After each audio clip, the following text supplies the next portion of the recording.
رہ گیا کہ جو پولیٹیکلی اس طرح کی نعرہ بازی ہے یہ تو عام مسجد کے اندر بھی جائز نہیں ہے. آپ نے کوئی چیز کرنی ہے آپ جا کے جوڈیشری کے سامنے کریں. مسجدیں اس کام کے لیے نہیں بنی. مسجدوں کا احترام ہر مسلمان کے اوپر فرض ہے. 3 مسجدیں یہ والی ان کے بارے میں تو اسپیسیفکلی حدیث ہے صحیح بخاری اور صحیح مسلم دونوں میں. اللہ کے محبوب صلی اللہ علیہ وآلہ وسلم نے فرمایا کہ 3 مسجدوں کے سوا ایکسٹراڈنری ثواب کی نیت سے کسی اور مسجد کا سفر نہ کیا جائے سوائے ان 3 مسجدوں کے. اس میں مسجد نبوی شریف، بیت المقدس کی مسجد جو یروشلم میں ہے، اور تیسرا آپ علیہ السلام نے فرمایا میری مسجد نبوی. یعنی ان 3 مساجد کے اندر ایکسٹراڈنری ثواب کی نیت سے آپ سفر کریں گے، یہاں پہ نماز پڑھنے کا ثواب زیادہ ہے. اسپیسیفکلی مدینہ شریف کی حرمت کے حوالے سے تو بخاری مسلم میں کم از کم 50 احادیث موجود ہیں. اللہ کے محبوب صلی اللہ علیہ وآلہ وسلم کی حدیث ہے بخاری اور مسلم دونوں میں، اے اللہ مدینے کی محبت ہمارے دل میں مکے کی طرح کر دے، بلکہ اس سے بھی بڑھ کر دے. اے اللہ مدینے کے مد میں سا میں برکتیں عطا فرما. یہ میجرمنٹ کے انسٹرومنٹس تھے جس طرح ہمارا یہ کلو گرام کو لیٹرز یوز ہوتا ہے. بخاری مسلم کے الفاظ ہیں، اے اللہ تیرے ابراہیم خلیل اللہ نے مکے کو حرم بنایا تھا اور میں مدینے کو حرم بناتا. بخاری مسلم کے الفاظ ہیں، نبی اسلام نے فرمایا جس نے مدینے میں بدعت کو جاری کیا اس پہ اللہ کی لعنت، اللہ کے فرشتوں کی لعنت اور تمام لعنت کرنے والوں کی لعنت، اور قیامت کے دن اللہ تعالیٰ نہ اس کا کوئی فرض قبول کرے گا اور نہ کوئی نفل قبول.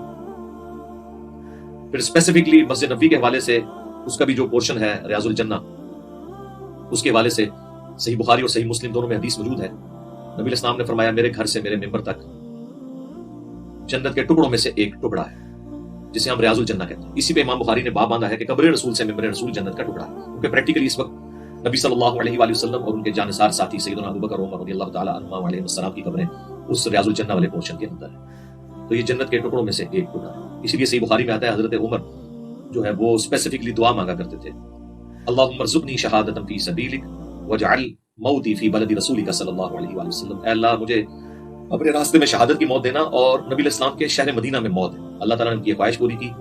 انہیں مسجد نبوی شریف میں زخم لگے اور اس سے بھی بڑھ کر روزہ رسول میں 7 دفن ہوئے. وہ بھی صحیح بخاری میں حدیث ہے. آپ نے اپنے بیٹے کو بھیجا سیدہ عائشہ کے پاس کیونکہ آپ کا معدہ کٹ گیا تھا، جو کچھ کھاتے تھے وہ نکل جاتا تھا.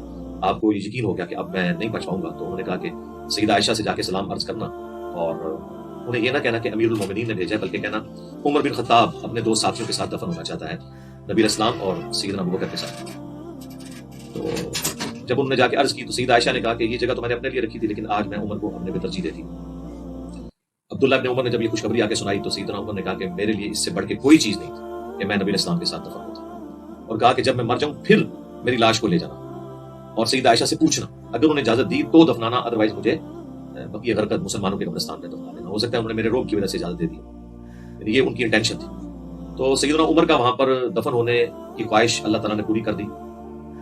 جامع ترمذی میں حدیث ہے کہ ہو سکے تو مدینے میں مرو، جو مدینے میں مرے گا میں اس کی شفاعت کروں. اور صحیح مسلم میں حدیث ہے کہ جو مدینے کے مصائب پہ صبر کرے گا میں اس کی شفاعت کروں. تو اتنے زیادہ مطلب ہے. سیدنا عمر کے حوالے سے میں عرض کر دوں، صحیح بخاری میں ایک حدیث ہے کہ صاحب بن یزید رضی اللہ تعالیٰ عنہ ایک صحابی ہیں، وہ کہتے ہیں کہ میں لیٹا ہوا تھا مسجد نبوی میں، مجھے ایک شخص نے آ کے اٹھایا، میں نے دیکھا تو سیدنا عمر تھے. انہوں نے مجھے کہا کہ وہ جو 2 بندے ہیں نا جو آپس میں اونچی آواز میں گفتگو کر رہے ہیں ان کو میرے پاس بلاؤ. بلایا گیا. یہ صحیح بخاری شریف ہے، یہ کہانی شریف نہیں ہے یا مولانا شریف نہیں ہے، یہ بخاری شریف ہے. جب بلایا گیا، اور یہ حدیث مشکات میں بھی موجود ہے کتاب المساجد چیپٹر کے اندر، مسجد کا احترام کے حوالے سے یہ حدیث ہے. آپ نے فرمایا تم لوگ کہاں کے رہنے والے ہو؟ وہ کہنے لگے ہم طائف کے رہنے والے ہیں. تو آپ نے فرمایا اگر تم مدینے کے رہنے والے ہوتے یعنی اجنبی لوگ نہ ہوتے اور تم مسجد نبوی کی حرمت کو سمجھنے والے ہوتے تو میں تمہیں یہاں پر کوڑے لگواتا کہ تم رسول اللہ کی مسجد میں اپنی آواز کو بلند کرو. یعنی نبی الاسلام کی مسجد میں، ابھی نبی الاسلام کی قبر مبارک کو تو ڈسکس ہی نہیں کیا، مسجد نبوی کے اندر آواز بلند کرنا بھی گستاخی. یہ جو لوگ کہہ رہے ہیں نا جی وہ مسجد کا باہر والا پورشن تھا، اچھا جی باہر والا پورشن ہے تو وہاں جا کے پھر میلے ٹھیلے لگانے شروع کر دو گے، وہاں پہ قوالیاں کرنی شروع کر دو گے. وہ پورا پریمیسز جو ہے وہ مسجد نبوی شریف ہے.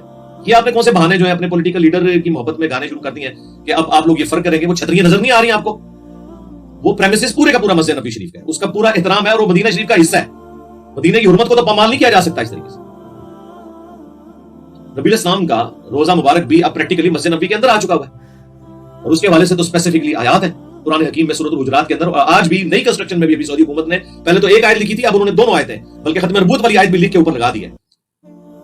یا ایھا الذین آمنوا لا ترفعوا اصواتکم فوق صوت النبی، اے اہل ایمان اپنی آواز کو بلند نہ کرو نبی الاسلام کی آواز سے، اور ان کے حضور اس طریقے سے گفتگو نہ کرو جس طرح آپس میں کرتے ہو، ایسا نہ ہو کہ تمہارے اعمال برباد کر دیے جائیں اور تمہیں خبر بھی نہ ہو. اور صحیح بخاری میں موجود ہے کہ یہ اسپیسیفکلی آیات نازل ہوئی حضرت ابوبکر اور عمر کے بارے میں، عام بندوں کے بارے میں نہیں. بخاری کے الفاظ ہیں کہ سیدنا عبداللہ ابن ملیکہ تابعی کہتے ہیں قریب تھا کہ اس مخلوق کے دو بہترین لوگ برباد ہو جاتے، یعنی ابو بکر اور عمر، وہ برباد ہو جاتے جب انجانے میں انہوں نے آپس میں گفتگو کرتے ہوئے نبی اسلام کی موجودگی میں اپنی آوازوں کو بلند کیا، حضور سے نہیں بدتمیزی کی، آپس میں.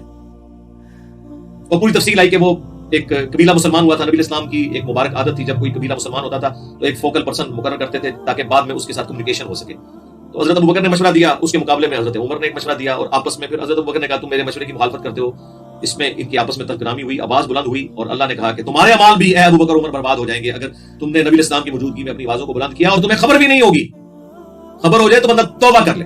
بس جب یہ آیات نازل ہوئی تو بخاری کے الفاظ ہیں حضرت عمر اتنی آہستہ آواز میں گفتگو کرتے تھے کہ حضور کو سنائی نہیں دیتی تھی، اور آپ کہتے تھے عمر اونچا بولو. پھر اگلی آیات اللہ کی طرف سے نازل ہوئی، ان الذین یغضون اصواتهم عند رسول اللہ، بے شک وہ لوگ جو اپنی آوازوں کو پست رکھتے ہیں رسول اللہ کے حضور، یہ وہ لوگ ہیں جن کے دلوں کو اللہ نے تقوی کے لیے چن لیا ہے، ان کے لیے مغفرت اور اجر عظیم ہے.